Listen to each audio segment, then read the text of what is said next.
Quédate en este episodio porque te diremos todo lo que necesitas saber acerca de la diferencia entre una devolución automática y una devolución manual. Hola, raperos, bienvenidos a una semana más de este podcast. Amigo, ¿cómo estás? Todo bien, amigo. ¿Tú qué tal? Todo muy bien, ya Empezando en agosto. agosto. Ya casi estamos a un mes también nosotros de cumplir 5 años. Y a un mes también de tener reformas fiscales. Pero no, porque viene el cambio de ejecutivo. No me acuerdo en qué fecha lo dejaron ahora que hicieron todos los cambios de entrar el ejecutivo antes y demás, pero ya estamos cerca también de las Ya estamos reformas. en esa época del año también donde viene cierres fiscales en personas morales y físicas incluso. Uh-huh. O sea, vienen temas de fin de año, aguinaldos y tema de cierres y demás. Pero justamente el estar en agosto nos trae a este tema del día de hoy.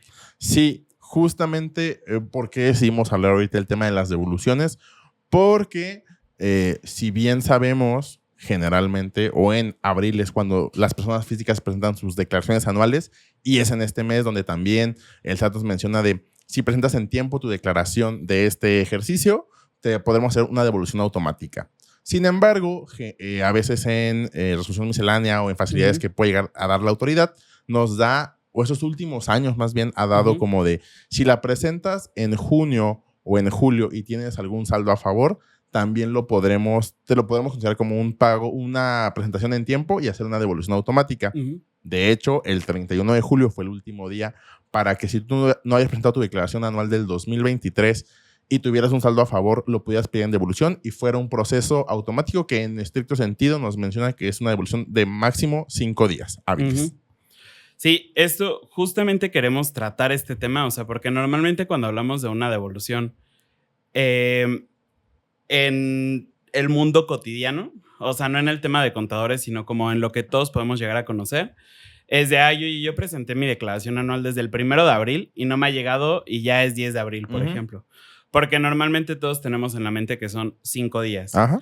Pero justamente aquí queremos como explicar este tema porque en realidad no es que tengan que ser precisamente 5 días, pueden ser más, pero de todas formas, si nosotros la presentamos fuera de tiempo, van a ser muchos más días. O sea, ahorita les explicamos esa parte, pero básicamente, justo y como lo mencionaste en la intro del video, vamos a hablar de la diferencia entre la devolución manual y la devolución automática. Ahora bien, como ya habías mencionado, también nada más como recapitulando esta parte, básicamente nos vamos a enfocar más en la devolución manual, que es la que se tiene que explicar, porque la devolución automática no tiene chiste. Tú entras, presentas tu declaración anual, para muchos va a ser siguiente. Llegas al apartado, pones tu cuenta clave y se acabó. El SAT en un plazo de máximo 5 días, en teoría, te va a estar devolviendo.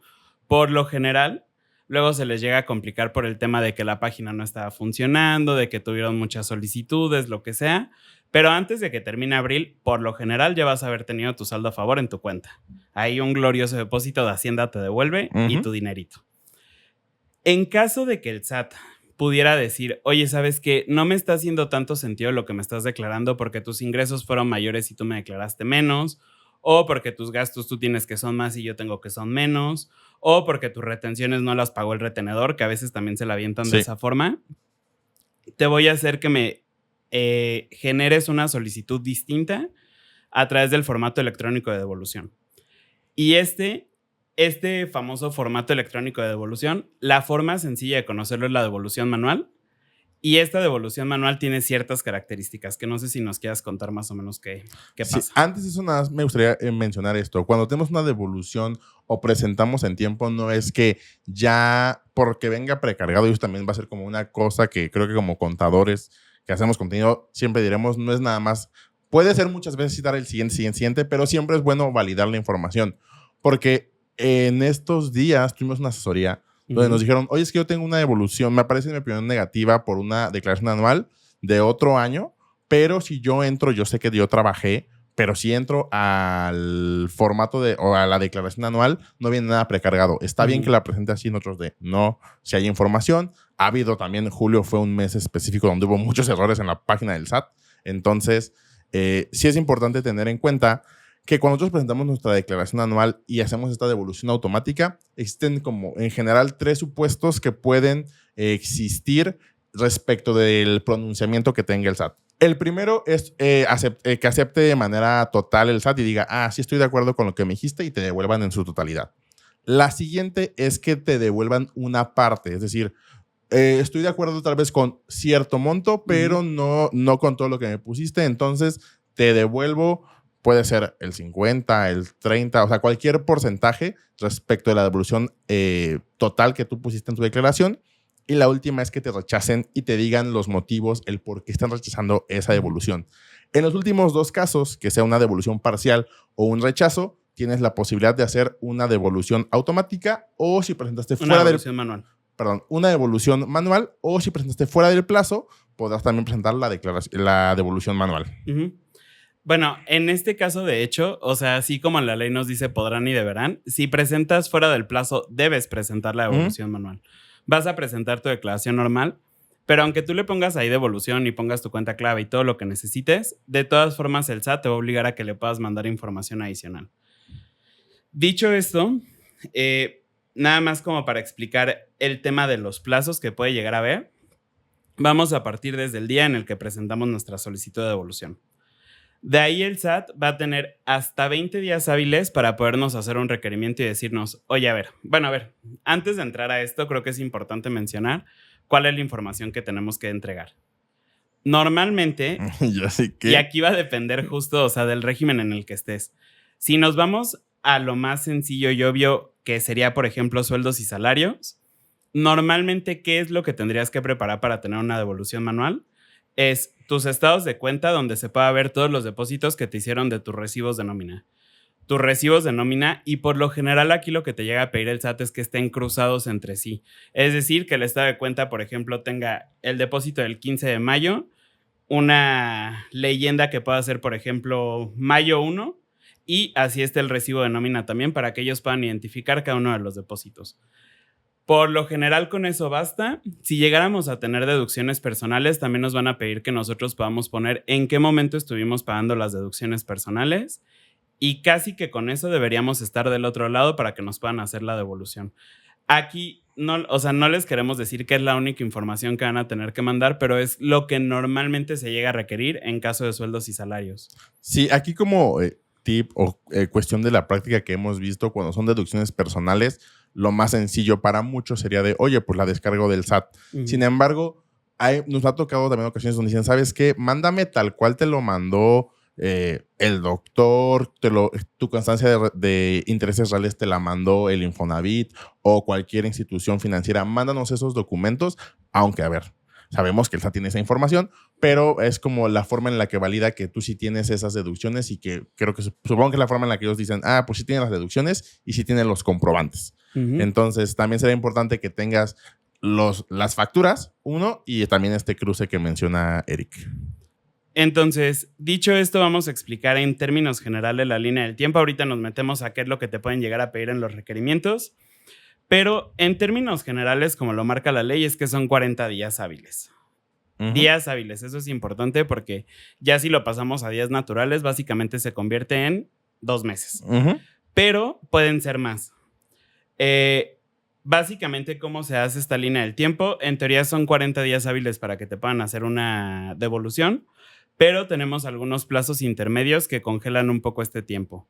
Bueno, no lo congelan porque te dan tiempo a ti extra, pero ahorita les explicamos. Entonces, en el día 0, nosotros emitimos nuestra solicitud de devolución. De ahí el SAT tiene hasta 20 días hábiles para podernos hacer a nosotros un requerimiento de información adicional para que ellos puedan saber que sí nos merecemos ese saldo a favor. Así es. Después de que ellos nos hacen a nosotros el requerimiento, a partir de que lo recibimos, se considera notificado al día hábil siguiente, que esto ya son temas muy técnicos, pero nada más para que sepan, de que lo recibimos, tenemos 20 días para poderle contestar, que también son 20 días hábiles. Después de que ellos reciben nuestra contestación, tienen 10 días hábiles para podernos hacer otro requerimiento. Y si nos hacen ese segundo requerimiento, nosotros tenemos otros 10 días hábiles para poderles contestar. Una vez que ellos reciben nuestra información, ellos tienen 10 días hábiles para poder emitir una conclusión o una resolución de la devolución. Entonces, este plazo de 40 días hábiles se ve interrumpido por algunos requerimientos Y puede llegar, si nosotros nos vamos hasta el máximo de los días para los requerimientos, a 70 días hábiles, que básicamente se va a convertir en 3 meses y medio. Ujú.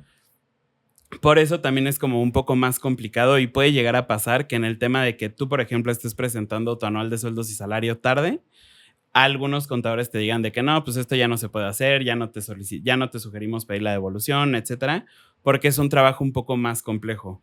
Hasta aquí no suena tan complicado, porque nada más sería, por ejemplo, tener los estados de cuenta, tus recibos de nómina, tus facturas de gastos, relacionarlos y se acabó. Ujú.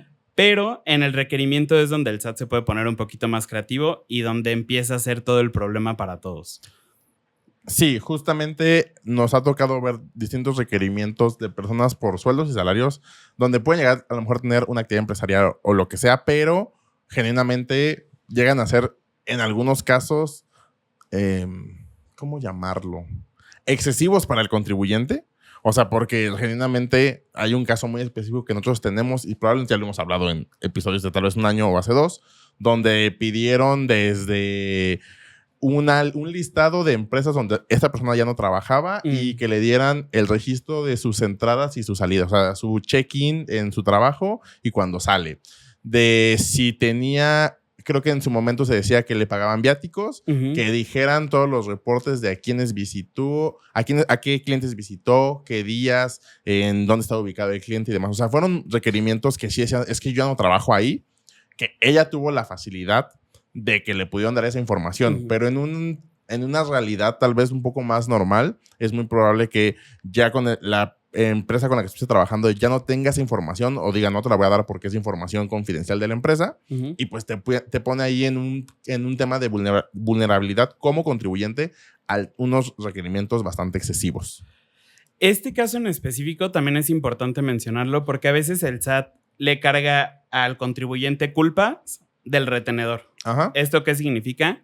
A ella, por ejemplo, no le querían devolver el saldo a favor porque todo el impuesto que normalmente le estuvo quitando la empresa para pagárselo al SAT, nunca se lo pagó al SAT. Y aparte, esta empresa tenía la característica de que ante los ojos del SAT, era una empresa que tal vez no tenía las mejores operaciones del mundo porque no tenía estructura. ¿A qué nos referimos con que no tenía estructura?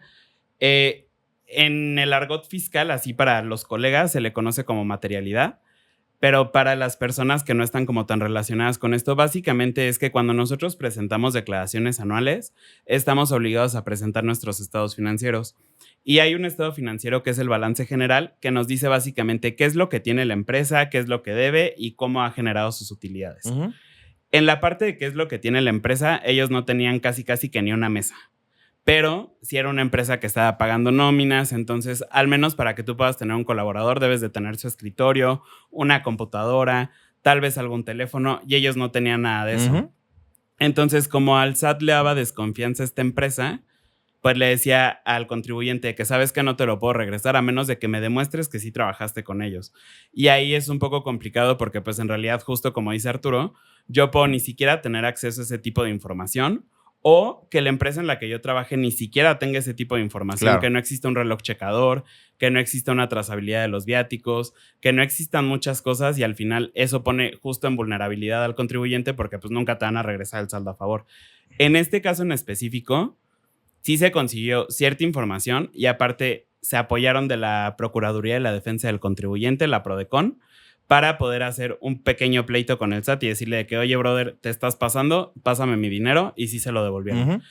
Una gran ventaja de este tipo de devoluciones es que como nosotros normalmente las estamos solicitando de forma extemporánea, existe un cálculo de intereses adicionales que te va a pagar el SAT. Entonces, si tu devolución era de 100 pesos, ahora probablemente te caigan 100, 110, 120, dependiendo de cuánto haya habido de inflación en ese tiempo. Porque el SAT lo que hace es que lleva el valor de esa devolución al valor presente. Entonces te adiciona la inflación, por decirlo de alguna forma. Que justamente es esta contraparte de cuando nosotros pagamos impuestos fuera de tiempo, que lo conocemos como los recargos y actualizaciones. En este tema de la actualización es llevar el impuesto a un valor presente, un valor actual, y es lo mismo que sucede con una devolución cuando tú la presentas que tenga que corresponder a otro ejercicio. Por ejemplo, si presentas un 2020, 2021, pues también te actualizan el impuesto al dinero presente o al momento presente y hacen el cálculo de esta inflación. Ahora bien, ¿por qué es importante estar asesorado? Por este tipo de devoluciones que se pueden hacer muy excesivas. ¿En qué sentido? Por ejemplo, en algún momento para una devolución manual también fue justamente esta parte que les decíamos de una arquitecta, donde decían, ok, a mí me interesa saber dónde trabajas. Entonces, ella, por ejemplo, tenía su oficina en su casa y era, bueno, mándame foto del escritorio, mándame foto de tu computadora, explícame. ¿Módem? No me acuerdo del módem, o sea, pero si era, por ejemplo, de todos los gastos que tienes, que puede ser limpieza, gasolina, decoración, no me acuerdo qué otros viáticos también tenía, porque son indispensables para cada una de las actividades que realizas. Y entonces ahí también es un poquito la parte de tu contador y como la pericia que pueda llegar a tener para hacer este tipo de cosas, de decir, bueno, la decoración es importante porque yo me dedico al tema de arquitectura, yo tengo que poner, por ejemplo, casas muestra, entonces para que una casa muestra se vea bien, debe de tener decoración, debe de tener cojines, debe de tener lámparas, debe de tener todo ese tipo de cosas, también se las vas a tener que explicar al SAT. Otra cosa que te piden normalmente son contratos que puedas llegar a tener celebrados con tus clientes o con tus proveedores, que en ocasiones y también por la cultura mexicana que tenemos, por lo general no se tienen celebrados. También pueden llegar a pedirte fotos de tu lugar de trabajo. Es decir, si estás rentando un edificio, incluso te pueden llegar a pedir el contrato, te pueden llegar a pedir el tema de las fotos, o sea, son cosas como muy extrañas, son muy excesivas. Siempre diré que son excesivas. Y creo que también es importante puntualizar que esto del requerimiento de los 20 días principalmente llega al contribuyente cuando tiene, que tiene más del régimen de sus salarios. Es decir, si tiene actividad empresarial u honorarios, como ahí tenemos deducciones que nos ayuda a bajar nuestra base para el pago de impuestos, es por eso que dicen, pues lo que decía Eric, compruébame porque estos gastos son estrictamente indispensables para tu obtención de ingresos. ¿Qué otra cosa te pueden llegar a pedir? Por ejemplo, si tienes trabajadores, los recibos de nómina, que tengas contrato celebrado con ellos, que les puedas pasar la determinación del IMSS. Te pueden llegar a pedir básicamente cualquier cosa que ellos quieran. Y eso complica mucho este proceso porque al final también puedes tener que comprender. En esta parte creo que es muy importante mencionar. No te sugerimos que lo lleves este proceso de devolución manual por tu cuenta. ¿Por qué? Porque sí puedes llegarte a topar con cosas muy técnicas o tener que dar fundamentos de ley. Entonces, esto por lo general, la recomendación es que sí lo puedas hacer con un contador, porque al final justamente vas a tener que hacer todas estas exposiciones de motivos. Una vez que ya podamos como concluir esta parte de los requerimientos, bueno, todavía dependiendo de lo que nosotros pongamos en este primer requerimiento, nos podrían solicitar información adicional de este primer requerimiento en el segundo, para que sí puedan tener en teoría la certeza de que nos corresponde este saldo a favor. O sea, y aquí es importante mencionar que en este segundo requerimiento, generalmente lo que te van a requerir es algo de lo que ya te pidió en el primer requerimiento. Pueden suceder cosas adicionales por si lo que tú le contestaste no fue claro, pero siempre tiene que ir relacionado con lo del primer requerimiento. O por ejemplo de que, no sabía que tenías un contrato de internet. Bueno, ahora mándame el contrato de internet, por ejemplo. Ese tipo de cosas pueden llegar a pasar. Una vez que ya acabamos como todo este proceso de los requerimientos, es importante mencionar que pueden existir básicamente 3 estatus de la devolución. El primero es que la devolución ya es aceptada. El segundo es que la devolución sea negada, que este es muy obvio. El SAT no está de acuerdo con tu determinación del saldo a favor y no te va a devolver el saldo a favor. Cuando llegamos a tener este estatus, por ejemplo, de que nos negaron la devolución, debemos de tener cuidado porque básicamente el SAT ya encontró ciertas discrepancias en nuestra información y nos pueden básicamente hacer una revisión adicional, entrar en un proceso de alguna auditoría, porque justamente ya detectaron algo específico que no les está como gustando tanto. Recordemos, por ejemplo, que uno de los saldos a favor que normalmente se piden para las personas físicas es el de ISR. Y el de ISR se calcula hasta que tenemos nuestra declaración anual. Por lo tanto, toda la revisión que nos está haciendo el SAT para poder tener ese saldo a favor de la declaración anual es del año. Entonces, te podrían hacer una revisión del año. En esta parte hay que tener mucho cuidado y por eso es importante estar asesorados. Y sí, creo que también por eso es que en años anteriores muchos contadores decían, no te tienen que no hay que pedir devoluciones porque justamente va a haber más revisiones y puedes tener mayores problemas. Pero si tú estás seguro que nada más recibiste, por ejemplo, ingresos por sueldo y salarios y tienes, o sea, todas tus deducciones tienen que ver con tu actividad, o sea, todo está relacionado y todo está seguro de que todo procede, pues no tendrás que tener mayor problema. Obviamente, si por ejemplo eres alguien por sueldo y salarios, pero tal vez vendes una que otra cosa y tienes muchos depósitos que no estás declarando, estás en una situación de riesgo que ahí es donde justamente cuando le mandas la información al SAT, puedes decir, oye, este ingreso no sé qué sea, no sé por qué tiene este concepto que a lo mejor dice pago X cosa. Entonces, sí es muy importante que también sepas tus pecados y sepas si tienes que proceder o no esa devolución. Sí, y en caso, por ejemplo, de que nosotros dejáramos de contestar los requerimientos o de que ya no le diéramos como más seguimiento a la devolución, entonces no se va a tener ni por aprobada ni por denegada, sino que se va a tener como desistida. Y aquí básicamente esa devolución se queda en el limbo. Ni el SAT está en contra ni está a favor porque en teoría no tiene los elementos suficientes para pronunciarse ni a favor ni en contra.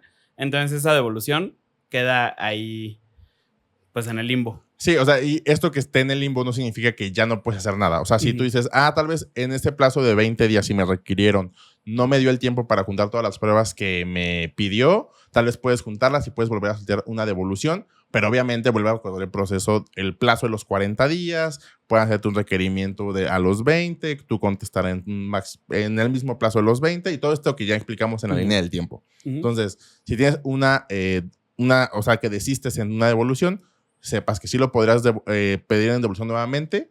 Y también es importante esto que cuando ya lo solicitas en devolución, ya no puedes solicitarlo ni en compensación ni en otra figura. Sí, o sea, obviamente si ya te regresó el SAT el dinero, ese dinero tú ya lo tienes y ya no lo puedes utilizar de otra forma. En términos generales, creo que eso es todo lo que deberían de saber de las devoluciones. Es un tema un poquito más técnico, pero sí o sí te interesa si estás atrasado con tus declaraciones, si ya sabes que puedes solicitar saldo a favor de 1, 2, 3 años atrás, pero ya no va a ser de la forma automática que todos conocemos, sino que se tiene que hacer este proceso adicional. Sí, o sea, y justamente esto es importante saberlo. O sea, a lo mejor tú dices, yo llevo trabajando 10 años y nunca me pido una devolución o nunca me ha regresado el SAT, porque siempre esa es como la pregunta que te hacen en la comida familiar.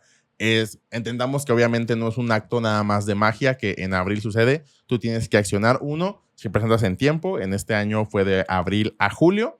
Si pasas ese plazo, lo puedes solicitar en devolución. Y nos ha también tocado ver o conocer tanto clientes propios como conocidos donde no sabían que tenían saldos a devolución, saldos a favor de ISR muy grandes. O sea, que dicen, no sabía porque yo estoy pagando una casa y solo con los intereses de esa casa tuve un saldo a favor de 20,000. Esos también se pueden solicitar. Bien mencionaba Eric y es importante que lo sepan. En teoría son los últimos 5 años de declaraciones anuales las que puedes solicitar en devolución y que te las podría devolver el SAT sin mayor problema si es que estás cumpliendo y tienes todo de manera correcta. Y ¿Es todo? Creo que es todo. Sí. Si te interesa saber un poquito, por ejemplo, el cómo estás en estas declaraciones, si tú tienes saldos a favor, si no tienes, cómo podrías hacer tu devolución manual, si quieres tener literalmente el proceso de devolución manual, aquí estamos disponibles. Todos los procesos que nosotros comenzamos vienen a través de una asesoría que es la asesoría de impacto fiscal a tu medida. Esta asesoría está más enfocada en emprendedores, empresarios, en cualquier tipo de contribuyente que tenga dudas de lo que está haciendo.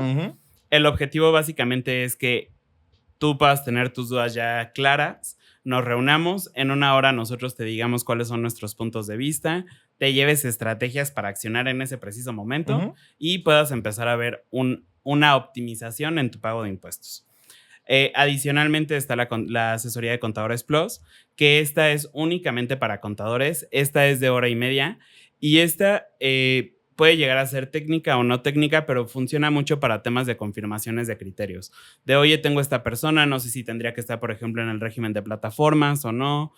No sé si le toca reciclo, si no puede estar en reciclo, tiene un PPR, tiene bla, bla, bla, bla, bla. Todo eso también nosotros lo podemos checar, pero ¿cuál es la diferencia aquí? Que esto ya es de contador a contador.